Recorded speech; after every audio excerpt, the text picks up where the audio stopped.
off your engine! Digging, it says. Have you ever worked on a 280Z? I used to have tons of customers with them. I've had 40 or 50 customers back in the day. 280Zs were the bee's knees sports car to have back in the day. Then they started turbocharging some of them. They were real screamers. Those were solid, reliable sports cars. That's when it was Datsun and not Nissan, where it was a solid built car. The first real Japanese sports cars, the 240, 260Zs, were fast and still got decent gas mileage. That really revolutionized sports car industry when Datsun started making those little sports cars. Before that, everybody said sports cars, they're fun and fast, but they're always breaking, they leak oil, they don't start. Not so with the 280Zs. Ex-dependently minded says, hey Scotty, greetings from Germany. What's the best used BMW to buy? Well, the best used BMW to buy is the one your neighbor buys, because then you don't have to pay for it. Maybe you can borrow it once in a while. Now, you're in Germany, so you're best off with a standard transmission, because the automatic transmissions cost a fortune when they get high mileage and break down. And it depends what you want. If you want just a dependable, reliable car, get a plain old straight six-cylinder engine, non-turbo, any of that stuff. Now, if you want speed, get an M series. They are faster, they cost more, but they are somewhat better built, too. And you are in Germany, where parts are a lot cheaper than they are here in the United States. Here, they're just endless money pits. Alan Hodgkinson said, I just ordered a 2020 Corolla 2.0 hybrid. It'll take 3 weeks to get here. What do you think of them? Hello from the Barbados. Well, as a matter of fact, I don't know, 3 months ago, I had one for a week, the new Corolla hybrid, and I was impressed. My wife also liked it. And my wife is very particular. She drives a Lexus, and she did not mind that Corolla hybrid at all. She said, hey, this is a pretty fun car. It got phenomenal gas mileage. It rode pretty good. If that's the type of car you want a hybrid, go get that. You know, it's basically 20-something years of making the Toyota Prius, and they just decided, well, now we're going to make a Corolla like that, too. So you'll probably be real happy. Ruined Backseat says, 2013 Nissan Armada, good idea. If you can get it cheap enough, it could be okay. They're not great. They're not horrible. You never buy a new one, waste the money. They drop like a stone. But you can generally get them pretty cheap. And I've had customers buy those things used for like $3,000, $4,000 and then drive them 4 or 5 years, and they were decent vehicles. Just don't overpay, because it's a Nissan. And their resale values are, they're really low. People don't pay much for them used, so don't pay much. And do have a mechanic check it out. Not only are they Nissans and they can have problems, but never trust a used car sales. You know, it's wrecked, flooded, stolen, started on fire, you don't know. You need a mechanic to check it out before you buy it. Don't ever gamble. I have more customers that some friend tells them about me after they already bought a used car. They bring it to me and I said, why did you buy this car? It's a pile of junk. Here's all the things that it needs. I said, you need to bring it to a guy like me before you buy it, not after. Edison Carlos Welch says, Scotty, I was wondering, is it okay to shift the neutral to stoplight, or should I step on the brakes while on drive? Normal driving, you can just step on the brakes and leave it there. But let's say you're waiting for a train, you're waiting for 3, 4, 5 minutes, then I'd shut the car off. But if you don't want to shut the car off because it's too hot, yes, put it in park or neutral, because then there's less strain on the transmission. The torque converter is running the whole time when you're in drive, connected to the transmission. There is some wear, and that's what can heat the transmission and overheat it.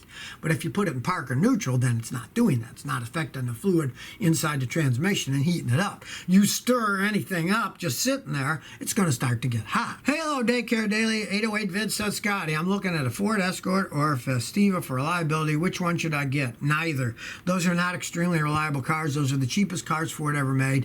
They were okay if you bought them brand new and got rid of them before they had 100,000 miles on them. And you can find one with 40, 50,000 miles that was cheap enough. That could be okay till you get 100,000 miles on it. But don't buy one that has 120, then it's going to fall apart in front of your very eyes. Reedwood said, thoughts on the Hyundai Genesis Coupe 3.8 V6.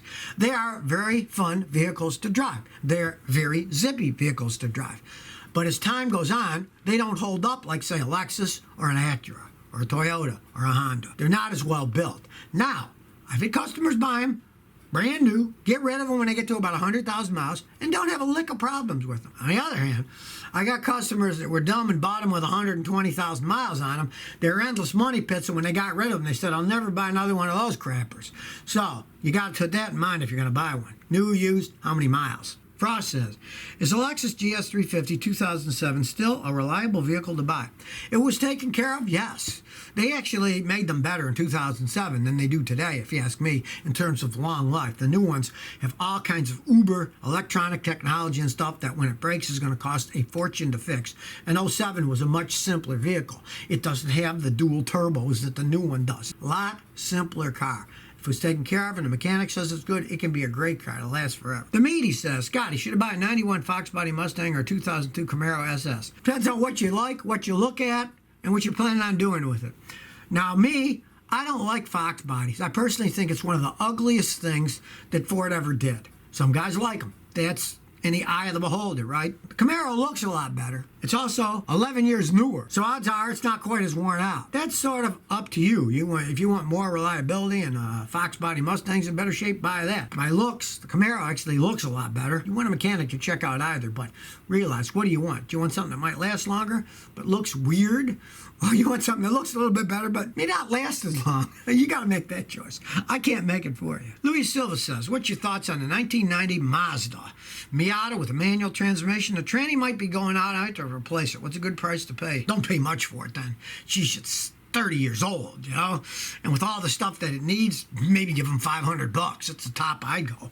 Because the transmissions, they're very expensive to rebuild, but there's tons of them in junkyards when the cars get wrecked. And usually the transmissions are pretty good. Maybe it just needs a clutch. If it slips, that just needs a clutch. And the tops are always going out of those. And to really paint a car correctly, you're going to spend $3,000, $4,000. But you can get one of those, Earl Scheib Christmas specials. We'll paint any car for, $290 or something. It won't be perfect, but at least it'll look okay. But I wouldn't pay more than $500 for it. Logan Dunaway said, hey, Scotty, what's the best Ford they made? Well, the best one that I ever personally drove was the 2013 Shelby Cobra GT500. Had 667 horsepower, 6-speed standard transmission, did 203 miles an hour. That was a screaming car. It was the last car that Carroll Shelby had anything to do with. He died a few months before they were all done and started actually producing them and selling them to people. That was a sweet car. Had a perfect sound. They spent months working on the exhaust, getting it to make the perfect sound. It made the perfect V8 sound. That was my favorite. 2013 Shelby Cobra GT500. Philip Meisel says, Scotty, when buying a vehicle, gas, diesel, hybrid, or full electric, so many choices. Yeah, you got to make up your mind on that one, Who knows which way the future's going? I imagine it's going to be gasoline for quite some time, so I don't see any problem with buying a gasoline vehicle. And there might be electric cars in the future all over the place. There isn't yet, so I personally would stay away from full electric. Now, if you like great gas mileage and you want to try electricity, get one of those plug-in hybrids, because they make plug-in hybrids now. They can go 40, 50 miles on electricity alone, and you can pretend that it's just an electric car, and then if you do forget and it goes to zero on the electricity, you still got a gasoline engine. It'll take you another 300-400 miles. So you're playing with an electric car that way, but you're not going to be stranded if it runs out of juice. So that might not be a bad idea, especially if you buy a Toyota, because they've been making hybrids for 20-something years, and they've got them pretty much bulletproof. Diesel, I'd kind of stay away from, unless you're looking for a big truck for pulling heavy weights cross country. Then you got to go diesel, because otherwise you get horrendous gas mileage. Gasoline engines aren't made for towing heavy weights. Diesel engines are. All depends on what you want to get and what you're going to use it for. Addison Carlos Welch said, Scotty, I hope you bought that Rally Celica for yourself. No, a customer bought it for 15 grand, boy, and it was a sweet car, I got to say. If I found one like that for 15 grand, I probably would buy the thing. It was such a beautiful car, and it only had like 49,000 miles on it, because it came from Japan where they don't drive them much. I mean, that was one heck of a car, and it's only going to go up in value as time goes on. A lot of cars are like that. Nissan cars that everybody likes drifting, those are real popular now. Their prices are going up. The Honda S2000 sports car, they're going like mad. I remember you could get them for 10 grand. Now they're going for 15, 20, 30, and the immaculate ones are going for 50, 60. They're good cars, and so is that Celica. Keto 007 says, I'm going to use a shop vac to pressurize my exhaust system to find leaks. Should I disconnect oxygen sensors or anything? No. It's an exhaust system. It has pressurized hot gas, and you're just going to be pushing normal air with a shop vac that isn't all that powerful. Just run it. It isn't going to hurt anything, you know. Just run the thing and then see where the air's coming out. Put your hand around. You know, the shop vac, of course, they got intake and exhaust, so if you want to make it even more interesting, you could make get like a fog machine and put it near the intake of your shop vac, so it would suck the fog in, and then you could see the fog coming out of the exhaust instead of just feeling for it. You could actually see the fog coming out. You could add that too. It's not a bad idea at all. So if you never want to miss another one of my new car repair videos, remember to ring that bell.